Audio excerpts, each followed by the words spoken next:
Welcome to Weekly Digest, where we highlight the works of ministers of government as they push the administration's development agenda. Picking up from where we left off last week, the Cheddi Jagan International Airport has teamed up with the Neighborhood Democratic Council, joint services, private sector, Civil Defense Commission, and the government to enhance the immediate environment around the airport. This is in keeping with Operation Cleanup, which started in the capital city and has made its way into several regions.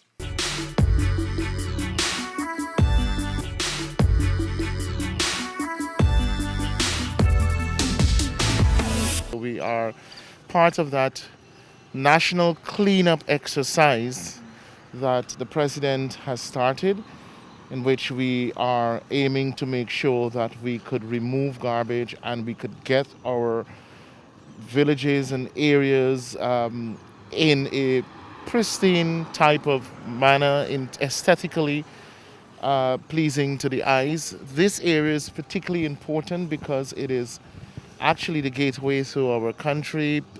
Thousands of visitors come through the Cheddi Jagan International Airport, and it is the first impression they have about our country. When you exit the airport, that's the first impression of Guyana. That's the first impression of Guyana.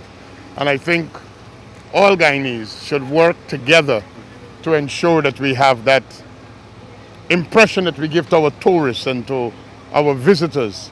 We are a clean people. We are a people that understands progress. We are a people that understands development. Vice President Dr. Bar Jagdeo said the PPPC government intends for Guyana to be an oil producer in a net zero carbon world.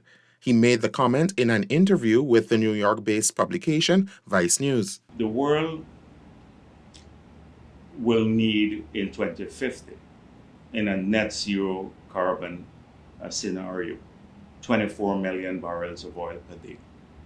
So it's not that we are going to stop producing oil entirely in a net zero carbon world. This was based on the assessment recently done. We want to be, our oil is light sweet crude, and we're a relatively low cost producer. We want to be part of that energy mix. The International Energy Agency had launched a report called Net Zero by 2050, which outlined a scenario in which the world can achieve this global climate target in a manner that prevents the world from overheating. Dr. Jagdeo believes that in this scenario, Guyana can and has the right to pursue rapid development. In the same interview, the vice president said the PPPC government will continue its track record of granting the nation's first peoples titles to their lands. If you look at the land policy of the government, when we assumed office in 1992, indigenous people had title lands, about 6% of Guyana. By the time we left office in 2015, and now we had titled indigenous communities with land that amounted to over 14% of Guyana, the whole of the country. So from 6% to 14%, that is our track record. So we believe that ultimately we're about 20% of Guyana, the total country, will be Amerindian title lands. And we're in the process of ensuring that happens. Considering our Amerindian population is probably about 10% of the country. Minister of Parliamentary Affairs and Governance Gil Teixeira said the ministry will work to champion multiple issues internationally, which aligns with the PPPC government's agenda. On Monday's consideration of the 2022 budget estimates in the National Assembly's Committee of Supply, the minister said government intends to aggressively promote strong positions in the areas of climate change, oil and gas, and the environment. So we have also, Mr. Speaker, the issue of Guyana's regional integration in terms of commitments it has made to do with food security and climate change. We will be part of that process to ensure that Guyana is, that we're monitoring and making sure Guyana is keeping to commitments made and playing a vital role in integration, so we will work closely with other ministries, in particular ministries such as Ministry of Foreign Affairs, Ministry of the Office of the President, and agencies related. The Guyana Elections Commission, GECOM, has begun preparations for the hosting of local government elections this year. Some $4.1 billion has been allocated in this year's budget for GECOM, of which $783 million goes towards the hosting of the elections. While there is no fixed date for the polls, Minister of Parliamentary Affairs and Governance Gail Teixeira explained to the House that the agency has begun the much-needed preparations. GECOM has stated that they're preparing a roadmap which they will go to the Commission, and the Commission will make the determination of when they would be ready to commence, and obviously then inform the President of their readiness. That, as far as I know, both in terms of meetings with the GECOM as well as in terms of the press reports, is they have not reached that stage, sir, to say what quarter of the year they will be willing to commence. In a bid to stimulate the growth of small businesses and budding entrepreneurs, the Committee of Supply in the National Assembly approved $300 million for the Small Business Bureau's Development Fund. Minister of Tourism, Industry and Commerce, Onedge Walrond, assured the committee that the budgetary sum will be spent in a transparent and accountable manner. We have a very robust scrutiny, a robust application process, as well as follow-up with the small business applicants. And when they are given their grants, we also continue to do training and developmental training. We have methods of verification. We do site visits before the grants are given. Project proposals are done. The invoices have to be submitted for the exact amounts. Minister of Amerindian Affairs Pauline Sukai says there will be no National Tush House Council conference this year. During the consideration of the budget estimates on Monday, Minister Sukai said some Amerindian leaders are not realizing the gravity of the pandemic and are failing to adhere to the public health guidelines. We are customarily holding it every year, annually, including we were unable to hold it during the COVID period. So we have catered if the leaders become much more responsible and support the government's COVID-19 effort, we may get back to some form of normalcy, and we'll be happy to hold the NTC. Minister Sukai had noted previously that many Tushaus have refused to be vaccinated. Prime Minister Brigadier Retired Mark Phillips on Monday assured Guyanese that a slew of projects in the energy sector will commence in 2022 with the employment of 5 advisors. During the consideration of the budget estimates of the Office of the Prime Minister Phillips reported that Guyanese will soon get clean, cheaper, and reliable energy. The force amount is $39,600,000. Procurement of services for advisors because of the weight in highly technical areas given policy oversight by the Prime Minister.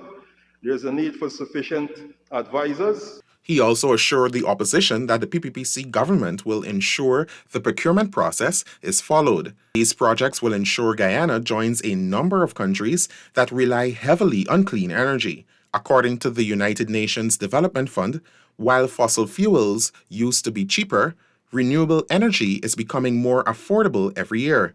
It says since 2010, solar energy has been reduced by 89%. Minister of Health Dr. Frank Anthony says 57% of persons living with HIV/AIDS have been fully vaccinated against the deadly coronavirus. This was conveyed at Tuesday's COVID-19 update. Of those persons, we have at least 5,224 of them would have received a first dose vaccine, which would be approximately 78.1% of that population. And in terms of second dose, we've had 3,839 people. That's about 57% 0.4%. Meanwhile, speaking about children under 12 living with HIV, the minister said parents should ensure they are taking their antiretroviral medication and follow all COVID-19 guidelines to keep them safe.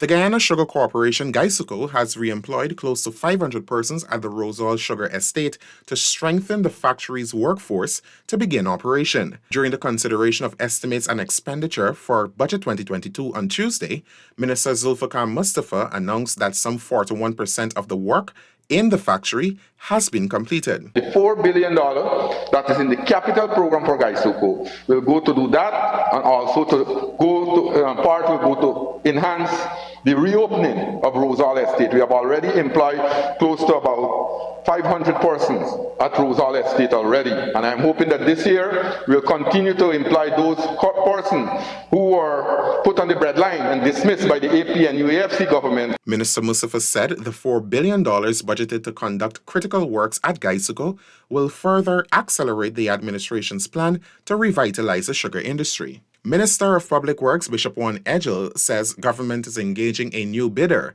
to construct the new Demerara River Bridge. This comes after negotiations with the first preferred bidder, China State Construction Engineering Corporation Limited, bore little fruit. Minister Edgel made the disclosure during the consideration of estimates for the Public Works Ministry on Tuesday, following questions on the status of the project. We are negotiating with the second-ranked responsive bidder.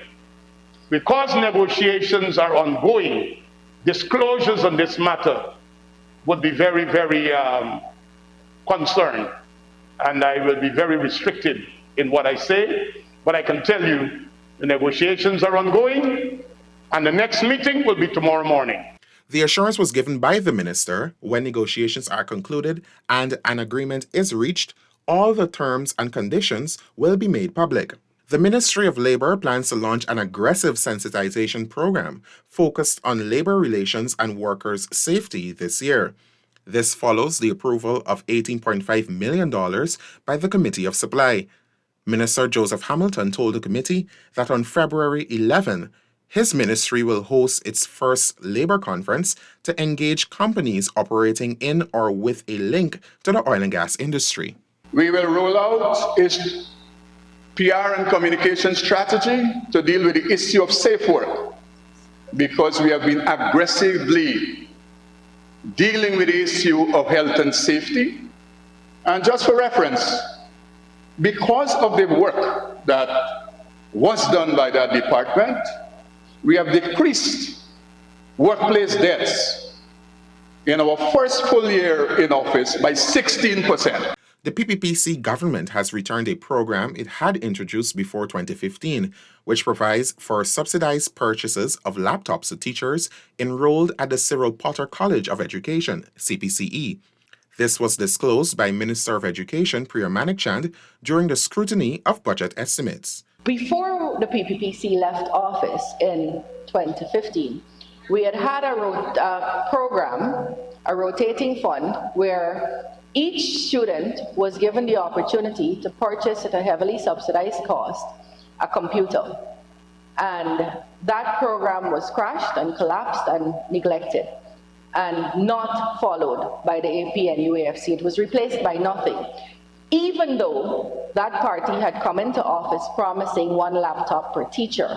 The minister said the government has $36 million in that account and intends to restart the program. This will be especially useful for teachers given the college's move to online education. Government is creating more avenues to aid vulnerable persons through a series of training programs. Human Service Minister Dr. Vindhya Prasad, while defending the $30 billion budget allocation to the ministry, noted that the sum will include training employees as well as persons in various communities. We will be training foster parents, and the number of persons intended to benefit will be 50 persons.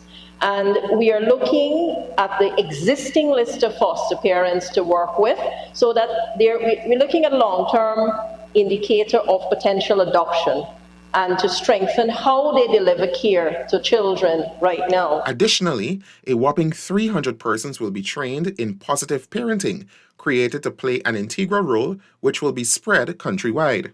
Some $863 million has been set aside in Budget 2022 to ensure Guyanese living with specific health complications receive the interventions needed, whether locally or overseas. Minister of Health Dr. Frank Anthony told the Committee of Supply on Thursday that the sum shows a $399 million increase from the money allocated for similar undertakings last year. So this year we have projected spending $400 million for patients who need cardiac interventions. We have projected to spend $60 million for persons who need CAT scans and MRIs.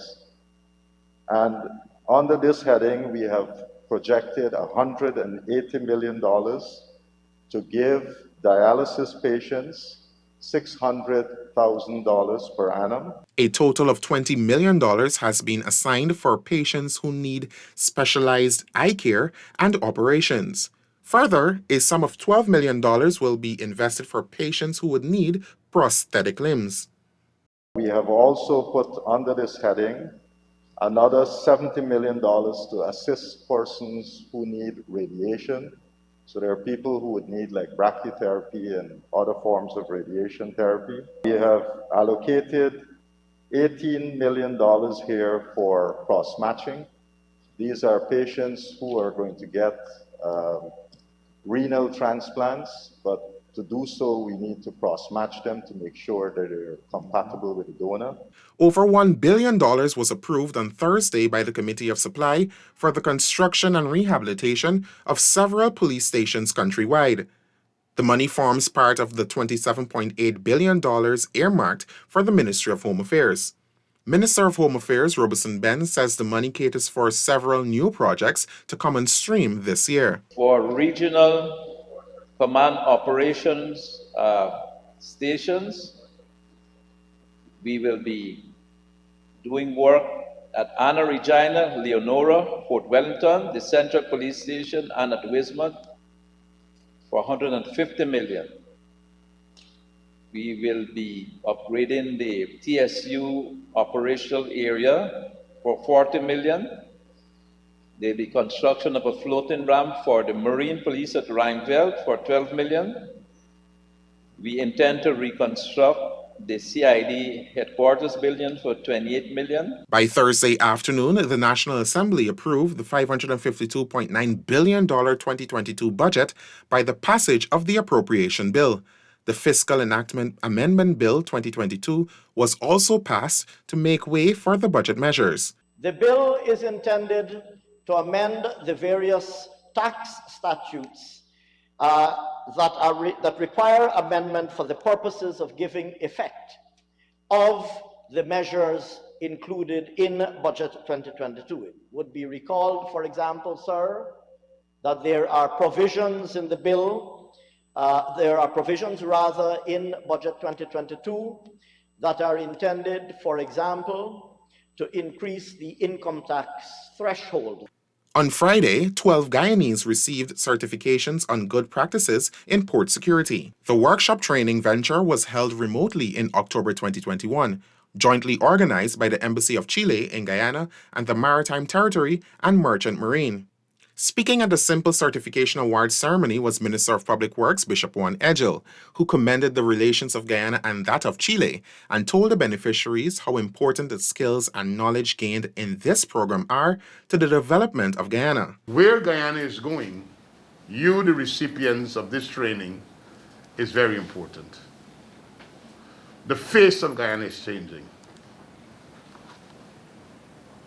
Maritime administration, port security, shipping, the movement of goods, and ensuring adequate controls at all of our terminals are not something to be discussed in the future. It's something that we are behind time on, and we have to play catch up.